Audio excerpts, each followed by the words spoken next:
Hello, I'm Michelle Ansell from Douglas Jackson, and we help you hire more impactful leaders who stay for longer and are more successful. Today, I'm delighted to be joined by Mia Manson Bishop, and Mia is the Member Experience and Membership Director for David Lloyd Leisure, and has over 20 years' experience at Exco level across the tourism, travel, and hospitality industry. Mia has recently been featured in the 2024 edition of the Women to Watch in Hospitality, Travel and Leisure and Retail Index, as well as one of the 100 most inspirational CX leaders in the UK by the CMXA.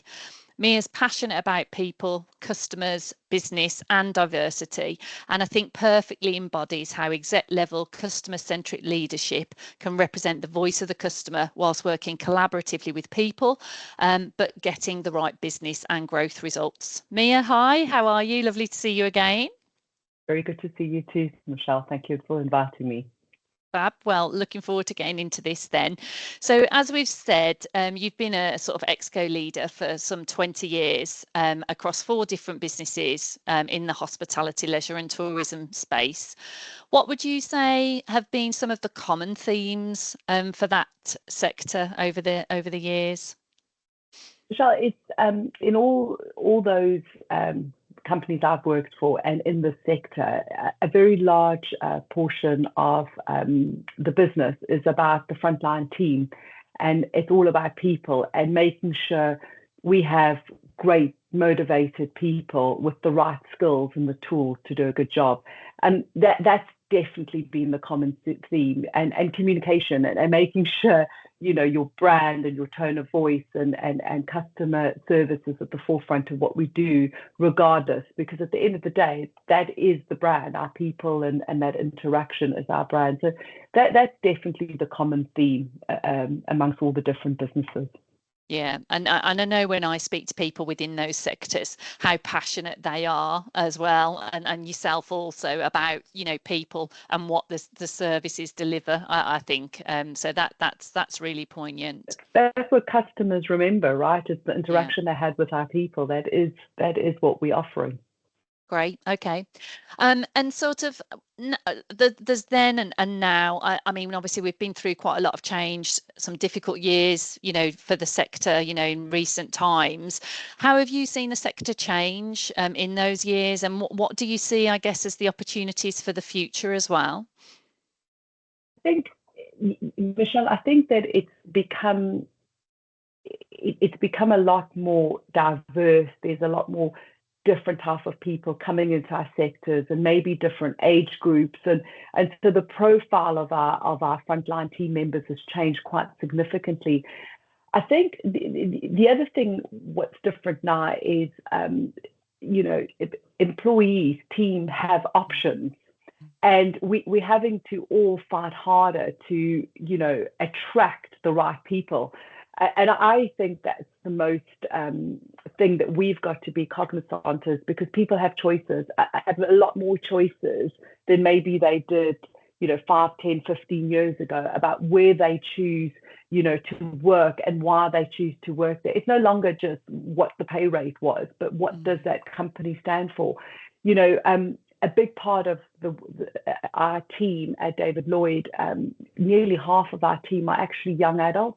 I have the pleasure of having young adults in my family. My kids are young adults, and they choose companies not just in what the pay is, not just about what environment is, but what the company stands for, what their inclusion and diversity agenda is, what they do for the planet. And that consciousness about us as an employer and what it means it's becoming a lot more important, and certainly more important to who chooses to work for us. And I think that we have to all up our game in terms of being a good employer, and being a good employer is quite different to what it was. Certainly when I started in the industry, people take it a lot more seriously. Yeah, it's a really important point, and one we don't always speak about. And a lot of employers, they say the right things, or they, put a policy out that says X or Y about sustainability or diversity. But as you say, you really need to walk the walk these days, because it is very important, isn't it, for those next generations coming through? And there's a lot of ways we gain feedback from our team, and we produce a report on what we're doing. But when you walk around or you have meetings with our frontline team members, the questions being asked of me are quite different. Why aren't you recycling that? Why aren't we doing this? What are we doing for the local communities? More so than basic business about how much profit we're making. So the dialogue is certainly changing, and it's great. It's good. It's good to challenge all of us. Yeah, great. And I guess that's all because they're going to have the impact on the customers, because the customers are your employees the same, aren't they? We all have the same thoughts ourselves. I mean, I don't know about you, but if I can buy from a B Corp or, a business that I think I do trust in terms of, their agenda, then I would much rather give them my money than somebody else. Yeah. And probably the biggest change in the industry, which I work with at the moment, but certainly in our what's changing is mindfulness, and a lot more people are joining David Lloyd clubs because of their mental exercise, but just their mental, and they're choosing to do things within the clubs from a mental. But so do our team. It's not just about work; it's about having quite a balanced approach to life. And gone are the days where you work all hours. It's about having a balanced life, and that definitely is different to how it was, and it's a good thing. Yeah, excellent. And excuse me, talking about mindfulness, I mean, we recently spoke about how you started to be more mindful, about your role as a female leader. I know you did some things with David Lloyd for International Women's Day as well, which was really interesting to read. People can see that as well online if they want to. But how do you think that your role or you could impact others? Would you mind sort of telling us more a little bit about your sort of thinking and how that might have changed as well? Yeah. Michelle, in my career, for the last 20 years, may be different in the last 3 to 4 years, but in the early part of my career, it was just always, I was most often the only female in the room, and that's the way it was. And it wasn't, and it was very unusual to have one other, certainly not the two. It was always like that. So I suppose for me, that's just what I got used to. I didn't focus on it. I didn't think about it. It was just the way it was. And whereas now, we are speaking about things, and I didn't really focus on this, being a female leader, because for me, it was just being a leader. And I didn't know for myself why I was staying away from, standing up and saying, let's focus on female leaders. I don't know what was holding me back. And I think it was because when I speak to people, colleagues, peers, team members, subordinates, it wasn't about gender. It was about people having imposter syndrome, people not having confidence, dealing with it. And the common theme wasn't female leaders, right? The common theme was people and, anxiety about themselves and feeling confident. And that's probably the reason I stayed away from it. But when we start looking at, because for me, one of the most important things is diversity of thought. And diversity of thought and diversity of skills and background is much more than your gender or your beliefs or your ethnicity. It's generally diversity of thought. And that really was the reason that I didn't focus on female leaders, because for me, it was about diversity of thought, and you can have that diversity of thought regardless. So I never went into it. And it was only when we were starting to look at the gender ratios and look at why, we weren't getting, that balanced gender ratio at a frontline level all the way up through the business. And we had to take a real hard look at ourselves to say, well, why? Do we really understand what's stopping that progression up? Because arguably, if you have a similar amount of people coming into your business at the front line, it should go all the way to the top, and it just wasn't. And I had a colleague of mine challenge me, and going, well, what are you doing? you're a senior leader in the organization. What are you doing? And I was with this, with this individual who is a man, and we were visiting clubs, and this was a real game changer for me. I was given a little postcard, a thank you note from one of our team members that thanked me for, the time I had given her on one of the trips we had gone away from as an incentive for our team. And she was a more mature lady, but she was saying, I don't think you understand the impact of seeing senior females in leadership. It does provide us, with confidence and, aspiration. And it's good to see people like ourselves in you. And it really struck a chord, because I think I was just being a little bit, unaware and naive about that. And here it was going, her line managers going, well, what are you doing? And somebody going, I don't think you're aware of the impact that you have when you were the only senior person that is also, more mature than a lot of the younger people. So that was really the turning point, as the dialogue started coming around about 4 or 5 years ago. And I felt, what, I've always been a cheerleader of everyone, young people, female leaders, but just being a little bit more conscious that actually, we are not seeing our female leaders making progression up. So it's not just about female leaders working, but it's about leading and being a senior person and what that looks like. And, and also reflecting on what it was like in the early days and what I had to do and what I had to sort of get used to. And lastly, Michelle, I think that, my kids are 20 and 23. They're both in the workforce and they're both working, very proud of them. But watching them, go in as a female leader and what it means for them and what I can do. And look, they're in a much better place than I was when I entered the workplace. But there's work to be done, Michelle. And I'm looking at my 2 young adults and thinking, there's more that I can do to lead the way and make sure that they have the best opportunities in life. So there was a few things that happened for me. So I'm definitely being a lot more active and thoughtful in what I do and where I spend my time and support. Yeah, absolutely. Well, thank you so much for sharing that story, because, when I speak to obviously men and women, but I do hear this quite a bit from women leaders, sometimes they're sort of, oh, well, I don't understand. I made it. I've achieved. But I think, I do think some of the women that I speak to that have achieved, regardless, despite what they've had to do, we've lost a lot of people who, I don't want to say they're not tough people, but I think, those that have succeeded, they've obviously had to grit it out, and some just have gone no. And we've lost so many people because they are unable to, or don't want to do that, or think that they have to do that to get on.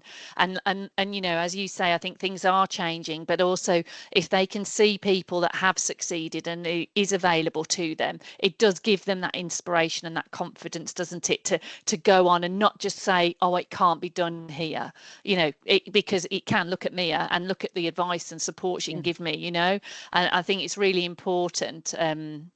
So I really appreciate you sort of telling us that. So I think there's one important point for me, is the learning for me, is that I find myself learning from the new females coming through into our workplace, as opposed, and maybe, as much as they can learn from me and I can share, I'm finding myself learning more from them. And the story I tell was, they seem to just be more robust about what's acceptable and what's not acceptable. And I think that as women leaders, it's not just about what everyone can learn from us. It's being quite open about what isn't acceptable and what we should be striving for. And I think that's been the biggest education. It's certainly something I've learned from, the young adults in my family, about what we should be doing, how we should be behaving, and what's acceptable. So I think there's a learning for us female leaders, and a bit of humbling too. Yeah, yeah. And it goes back to the original point that you made about the choice that people have. Ultimately, they do have a choice, whereas perhaps we didn't. We had to go to work, we had to work, and we had to put up with it. And you stayed with companies for a long time, and hopefully you were trained or whatever. Things have changed now. They are more mobile. They don't believe that they have to stay at an organisation. And as you say, it's not just gender; it's socioeconomics. It's does everyone now need a degree? Who's comprehensively educated? What is their race, gender? All of these things, that they all matter. But equally, as you say, they have a choice both now as customers and also employees, and that's only going to continue. Yes, definitely. Thank you. Okay. So, I mean, do you think, are there some key soft or hard skills that you think, are more needed in your sector to thrive and to become, I suppose, the individual like yourself? Yeah, I think on the softer skills we talk about, and when you pick up any advert for a role, we all talk about communication and having great communication skills. But I actually think, Michelle, it's more than having great communication skills. It's being able to engage and communicate to everybody at all levels and adapt your style and your tone and your and your behavior. Is I did a podcast this week with one of our internal team. It was her. She went on to our internal Dragon's Den to try and pitch this internal podcast, the people inside. And she talks about being really nervous about people with job titles and so forth. So I think from a soft skill perspective is, listening well and communicating well, but it's not just communicating up, it's really taking the time to change the way you communicate and how you communicate depending on your audience. I think that's one of the most important skills. And I think then from the other maybe hard skills, look, it's always good to have some level of commercialism in anything, because it's always important and you feel a lot more confident in yourself if you can handle that. But resilience, Michelle, is in the leisure industry where, in the different in our industry, they tend to be 7 days a week, long hours, and so forth. And I think that's probably different in some of the other industries where you have more traditional hours. So it's been quite resilient to that, and understanding when to switch on and switch off and how you deal with that, and how you deal with this constant being on and so forth. So I think resilience, excessive communication, and having some level of commercial acumen would be great skills to have. Yeah, great points. And I think that communication piece, because I think it was Simon Sinek. I was listening to something he was saying, and he was saying about, how to keep our younger generation perhaps, and that they might walk away from a role because they're not willing to have a difficult conversation. So they'd rather than have that difficult conversation, they will just give up. And as you say, that communication piece, especially because they're so wedded to devices now, just have the ability to talk to different people and have a conversation is so important, I think, to sort of progress in your career. Because if you can deal with anyone, like you've said, you that skill will serve you in every job, won't it, Mia? Yeah, we have a saying about being direct, honest, and respectful in our communication, and it's one of the things that we were talking about. Always just be honest and respectful in the way you communicate it. It will go a long way. Yeah, fantastic. So, I mean, what was the biggest lesson you learnt, and when would that have been? Michelle, it was a few years ago now. It's about asking for feedback, right? And getting viewpoints and taking feedback. We all say it, but it is hard, right? It is hard when we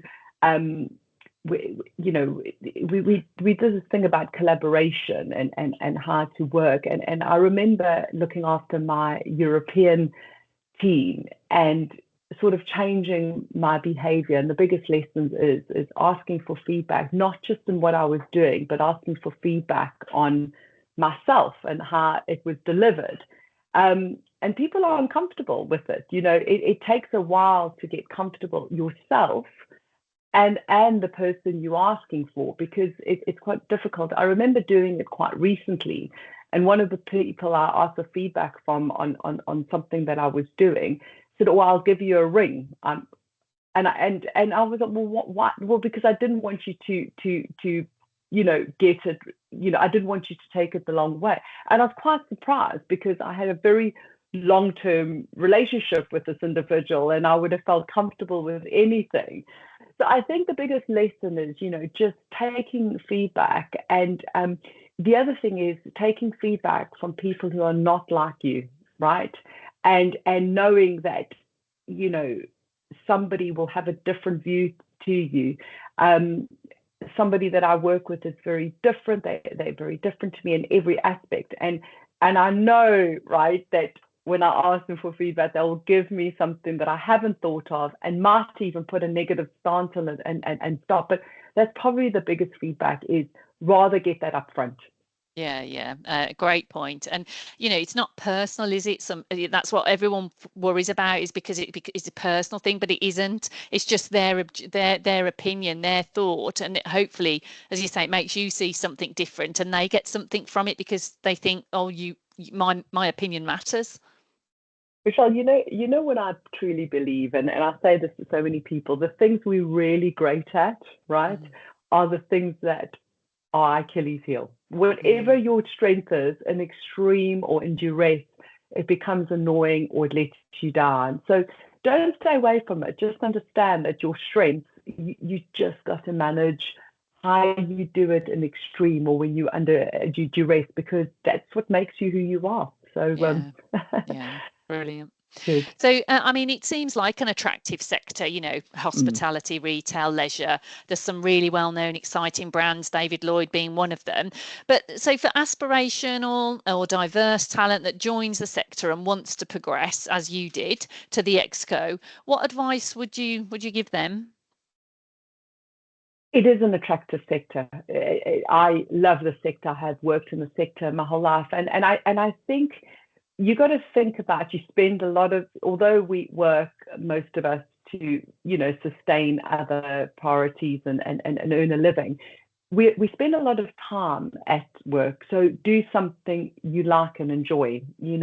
Every day I go to an incredible club where I have the option to do something before, after, or during it.